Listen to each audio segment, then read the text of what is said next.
Welcome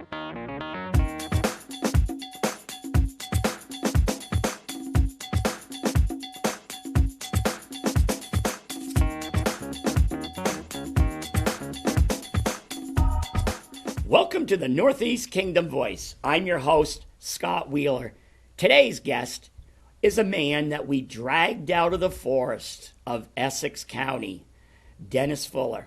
He is the chairman of the Canaan Historical Society. He's here today to talk about a book that the group recently published. Welcome to the show, Dennis. Well, thank you. Right. Thank you for having me. Yeah. So how was Essex County this morning? It's quiet. The roads were passable, but right. Just barely. And because you're what I call here in Orleans County, we're the kingdom, and then you have the lower kingdom down in Caledonia County, but then Essex County to me is kind of like the real kingdom. It's right. It's where probably the biggest forests and. So, hey, how is it? I'm going to ask you this first, something totally off the topic. How's the moose population out there? Because back not too many years ago, any night or morning that you went out there, you could see moose. Do you see them often anymore? I haven't seen a moose in a couple of years. Right. So your group recently published a book. It was a collection of stories by a man that I knew, but of course you knew him far better. Forester Fred Cowan. First of all, anytime I've interviewed a forester or I've known foresters, something about foresters and loggers, they can tell a good story. They're walking textbooks of history, and I've often told them I think it's because they spend too much time in the woods and they have too much time on their hands, so they think. But I've never ran into a forester who is not a good storyteller, including Fred Cowan. Right. So, and this that's the way Fred says in his book. He said he had so much time wandering the woods that he would come up with these stories, and he had a really sharp mind. Right. He can tell funny stories. He wasn't the type of person to go out and go to a bar and regale people with stories. He right. was very quiet, right. family-oriented. Right. But a lot of these stories have a bit of humor in them. Right. Yeah, he would have been the Essex County version of our Warren Jersey Drowned. He was a man that was, they were from the same generation. And they just had that same ability to communicate with people. And they were able, Fred and Jersey were able to tell simple stories, but with a bit of humor that made you want to listen. Yeah. And so how did this book come about? We talked about it years ago, probably 6 or 7 years ago. Ever since Fred died, people had asked us why we didn't publish a book with his stories. He wrote for years for the News and Sentinel. All of these had been published in the News and Sentinel out of Colebrook, New Hampshire. Right. And we had given to us a thumb drive with all of these articles on it. So then we went and edited, and then we brought it up at a meeting probably a couple of years ago and said, should we reconsider Fred's book? And because we'd talked about it a number of years ago, and a couple of hiccups came up during the process, and we gave up on it. There was another person that wanted to continue, but there was a disagreement over the funding of the book and what was going to happen with the funding. We thought we were going to have to get a grant this time, but we decided that we would bite the bullet and pay for it ourselves. We hunted around for months trying to find a publisher, and then we'd have to go and bring it up at the meeting. We have a monthly meeting, and we'd vote to see what we were going to do, what the dimensions of the book were going to be. We had to vote on Right. who the publisher would be. We had a couple of options, and we went with what we considered the best options and presented them to the group, and they voted, and this is a result. You know, it's interesting. As I said, I didn't know Fred nearly as good as you did. I've only met him. I only met him 3-4 times. But like right here, when you have a description of him, during World War II, Fred joined the 10th Mountain Division ski troops in enduring action in the Aleutian Islands. I had no idea he was in the 10th Mountain Division. Yeah. And you know, that's the, you know, oftentimes we don't actually, you know, a lot of people don't find out what people did in their lives until you read their obituary, even Yeah. somebody we've known for a long time. Yeah. And no, that right there, that was all new to me. That when I interviewed he and Joan, so he didn't wear that on his shirt sleeve, No. must be. No. A few years ago, I had a lady call me, and she was in a panic because she'd gone on eBay, and Fred Cowan's medal that had been presented to him by the Vermont Ski Association, or the Vermont Ski Museum in Waterbury, I think it's Waterbury, Stowe. It's in Stowe. Somebody had put a medal on eBay that had been presented to Fred Cowan for his service during World War II and with the National Ski Patrol. So I contacted the guy and bought it immediately because I didn't want it to go. You know, I thought it should at least go to Canaan, and I'm not sure how this person got it. It wasn't a family member. It was just somebody that sells stuff on eBay. So. Yeah, I wonder how that would have happened. That's interesting. Well, I have my theories. But Yeah. I'm not going to bring it up on live TV. Yeah. Well, you know, if I had been the person selling it, though, and maybe it's because I don't focus on money in life, I think I would have given it to you guys. No, I know the person. Hey. He doesn't give anything away. So. So tell me, first of all, the book is called From Stump to Mill and Side Trips in Between. Why the title? Well, that's what all the articles that he wrote for the News and Sentinel were all titled From Stump to Mill. And somebody had put a long-winded, stories from the Northeast Kingdom, the woods of the Northeast Kingdom, Right. whatever. And I said, that's too long. Yep. And a lot of his stories are not stump to mill. He'll go off on a side trip to some other town and mention something that's not stump to mill. Basically it's the story of logging and getting the logs and the pulp to the mill. He worked for a lot of years for the St. Regis Paper Company. Right. So it's some of his side trips are pretty interesting. He'll talk about being in the woods during black fly season. Yeah. Or being in the woods and fighting wasps and hornets. I mean, anybody that's been in the woods at one time or other has probably stepped on a hornet's nest. Right. And he can make it pretty humorous. Well, that's kind of like Jersey, true story. Jersey Drown was in the woods on a rainy day. He says, I was wearing a yellow raincoat, marking trees. And he said, somebody mistook me for a bear. And he got shot right through both cheeks of his butt. Oh, yeah? Yeah, and he got put in the hospital. And yeah, he got, and he says, he laughed about it. He says, I'm something like, I might be ugly, but I'm not as ugly as an old bear.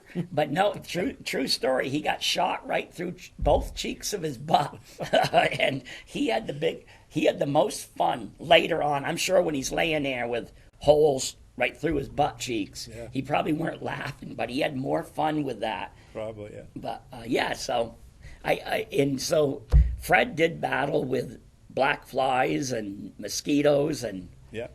Moose. One of the stories he tells is about face-to-face with a moose, and I don't know if he can make it sound funny, but if there's a moose coming at you, it's really not funny because they can do a lot of damage. Right. But he talks about some of the people that he worked with, some of the people that he heard about that worked the old log drives and stuff. One of his favorite people in the book, he mentions 3 or 4 times, is an old gentleman named Tom Cousy. Tom came from the Ukraine back around 1913.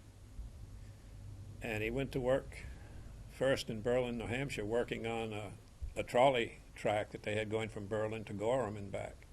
And when his job finished, he came over to Vermont, work on a job for the St. Regis Paper Company. And then he worked his way up. I mean, he came from the Ukraine. When he came to the United States, the immigration people couldn't pronounce his name, so they gave him a name, and it was Tom. It's spelled Cozzie, but they called it Cousy. Right. And Tom he grew up from doing almost nothing with the company to be one of their head men. And I knew Tom. I worked for St. Regis for 2 or 3 years, and he was an interesting character.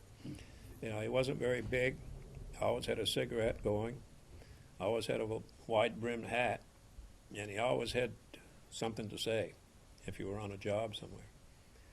But he was a good guy, and Fred talks about him a lot in the book, in different stories in there, brings him up. Yeah, I find that some of, even just in some of the loggers, not only the foresters, they make for great characters. Now, and also, Fred was, I don't know if this is mentioned in the book, but his father-in-law was a notable Prohibition-era lawman in town. Is it Harry Laughlin or Harold? Harold Laughlin was a well-known Prohibition lawman that I've written about. He was a customs officer, yeah. Right, and what did you? Were you customs or immigration? I was immigration. Right. Until he mixed us up right after September 11. Right.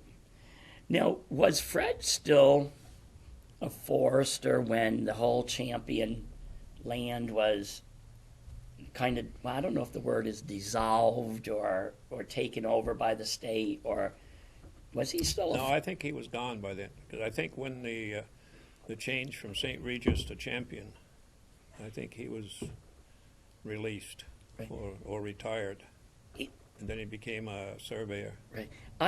I for some reason, you might be able to correct me or agree with me, but I seem to think he wasn't a huge proponent of the change and how it was owned, that it was going to be all pretty much state-owned land. Yeah, I don't think, that he was a proponent of much change. Right. He writes in there about some of the changes that had been proposed, and I think he was against them. Yeah. So any change, like, I understand that, because, like, for example, I remember talking to old sugar makers, and in recent years they've changed the whole grading, and I probably didn't understand the grading system before, but it was more what I understood. But then they went to a new grading system, and I know some of the old sugar makers just, if it isn't broke, don't fix it. And I don't know if it was broke or not, because I'm not a sugar maker. But yeah. I don't know. I don't know the process that went into all of that, or the thinking that went into all of that. I mean, we've had a lot of sugar makers in Canaan. Right. April's Maple up there is probably one of the larger ones, and then in Island Pond you have Sweet Tree. Yeah, Sweet Tree. I think and now there's another Canadian company in there too that's trying to beat out Sweet Tree. Actually, somebody just contacted me who works there, and I think might be at a management level, and it looks like I'm going to maybe for next sugaring season, I might I might learn a little bit and tell a little bit about Sweet Tree, because I've done all kinds of little sugar makers, but I have no idea about it. So has Essex County, to me, from listening to the old timers that I've interviewed, there, it seems to have really changed in the sense of some of the towns that were much bigger and more bustling, like Norton used to be, it seems like there was more to it back in the day. Norton was a train town, so there was a couple of hotels and motels. Right. Canaan, of course, the factory pretty much closed. When I was a kid, there was 500 people working there. Now they have less than 100. Right. So, nothing has changed up there for the better. And I don't know about Island Pond. It doesn't seem like it's increased at all. I mean, that used to be a big train town too. Right. Yeah, because, train towns, what a lot of people don't realize is, like a lot of the boom towns in, like, let's just say the Northeast Kingdom, like they were based on railroad transportation. Like you don't think of really busy towns as being like North Troy. You go through North Troy now, and it's not really the happening place. No. But when railroad was a big thing, especially passenger trains, that had a lot of activity. Yeah. Or like Newport. Newport is struggling to regain its place in the region, but when the interstate came in, and before that, when the railroad went out, things changed, and I'm sure your region is really no different. It's had its challenges. And now, does Canaan have a railroad through it? Used to go into Beecher Falls. It would cross the river from West Woodstown into Canaan and go to Beecher Falls. And for a while, there was actually a train that went beyond Beecher Falls up into Canada, a passenger train. Right. But that was in the early 1900s. Right. And in the 1970s, I was working at the factory before I went to work for the Immigration Service, and we were loading boxcars of furniture. Right. But that stopped also. One person I remember interviewing out there, she was in the final days of what seemed like to be a 150-year-old life, but it wasn't. It was Beatrice, was it Schaff? Beatrice Schaff Holmes. Yeah, I don't know how, I say 150. Well, needless to say, it's not 150, but what did she live to? 100, maybe 103? About that, yeah. Yeah, Because she lived in three centuries. She was born in 1899. She died in 1902, I think it was. Oh, it's been that long since she's been gone. Yeah. But there was another shop out there had a huge influence on me. I thought she was a wonderful person. My second grade teacher, Juanita Schaff. Juanita, yeah. And wonderful teacher. Yeah. She was one of the teachers that didn't care what your parents' names were, didn't care what your income was. She treated everybody. I don't know if what interaction you had with her, but I've known her most of my life. Yeah, as a student though, even at the time, most of us knew she was somebody special. Yeah, she was. Let me see here. So I'll just read.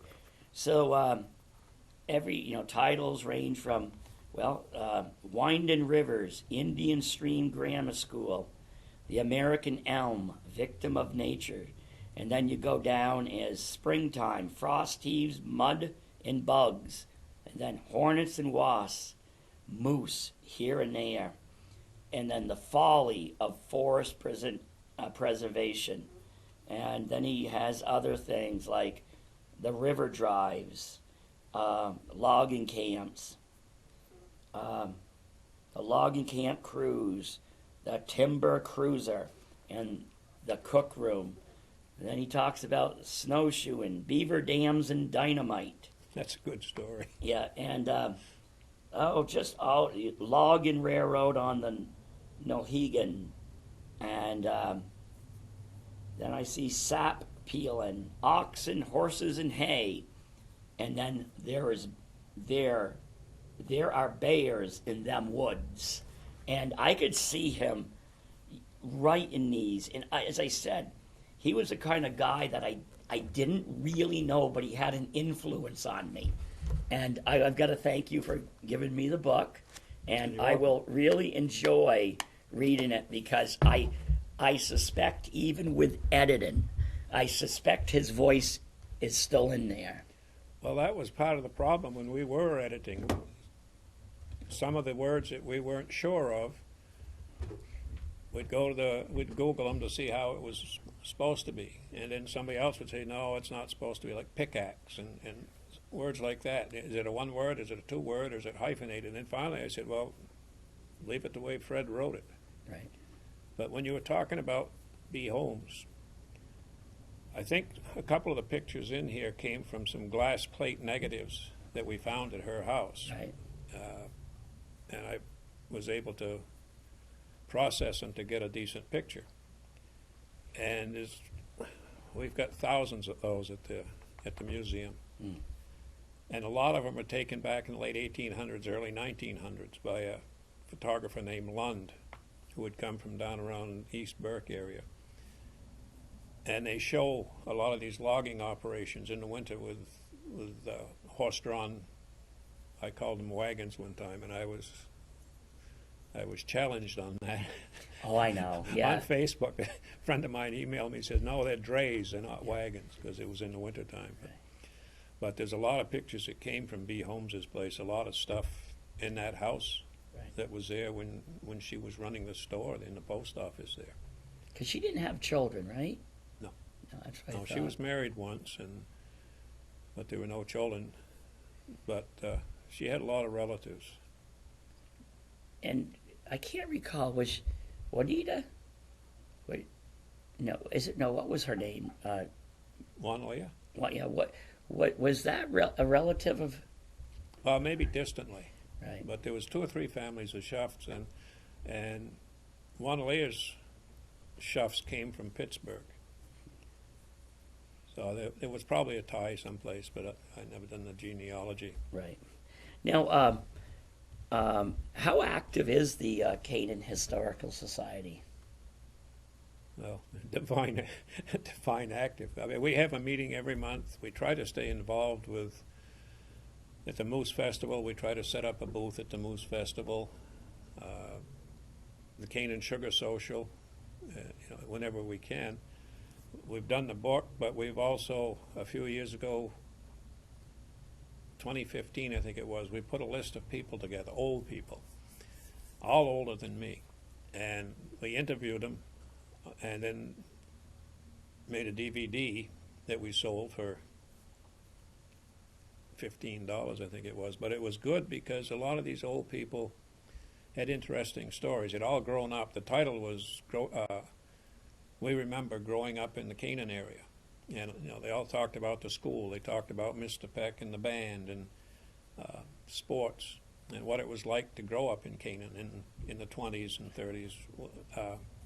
Joan Cowan was one of the people we interviewed, and she was interesting.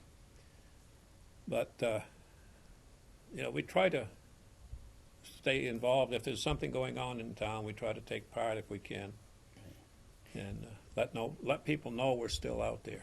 I think that you probably have the same struggle that historical societies around the country face, especially small ones, is trying to get the next generation involved. Now, I was telling you before the show, not every, I liked history as a youngster, but then I liked it, but then for some reason, must be he got my DNA and just beefed it up. My 7-year-old grandson, who lives in Marquette, Michigan, he will ask they're having a history presentation. Yeah. He will ask to go to it, and he will go around town with his parents after and explain. He certainly. I've never seen a kid that loves history as much as him. Of course, he's the same kid that if he has to stay home from school because he's sick, will have a fit that he can't go to school.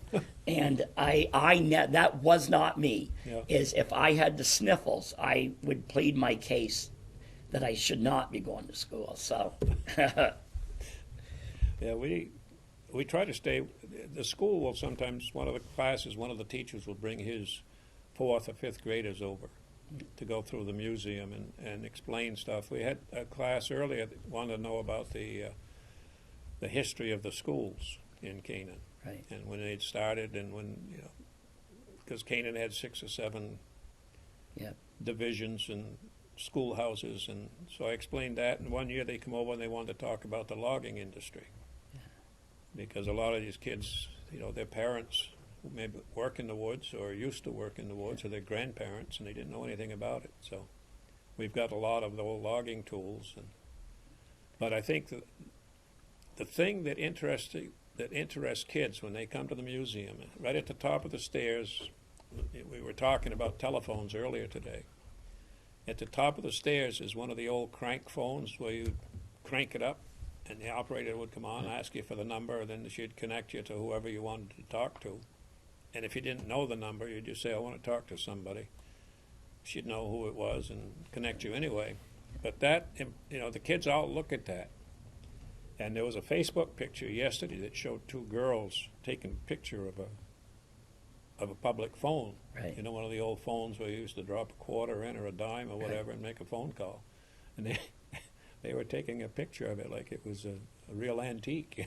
Well, the funny thing is, out your direction, for some reason, one day I see at the Averill store, this is back a few years ago, still had one of those booths. Oh, yeah. And I stopped and I took a photo of it because I knew those things were disappearing fast. Okay, we only have just about 3-4 more minutes left. How can people buy your book? Well, not your book, your group's book. Well, they can come to the library. The museum, our museum is upstairs over the Alice Ward Library in Canaan. Yeah, in Canaan, yeah. And I'm usually there in the afternoons from Monday to Thursday, and they can come in person. But if they want to mail order it, the price of the book is $34.95, and we charge $3 for shipping. Right. If they contact us at the Canaan Historical Society, Post Office Box 214 in Canaan, Vermont 05903, we'll mail it out. And that's check or money order, or Yeah, check or money. We don't take. I've had a couple of people call and ask if we take credit cards, but we're not set up for that. But check or money order, and we've had good luck with these. If I send it out on a Monday or a Tuesday, it's generally at the person's house by the end of the week. So. And so how many pages is it? A little over 200. And I will assure you, if because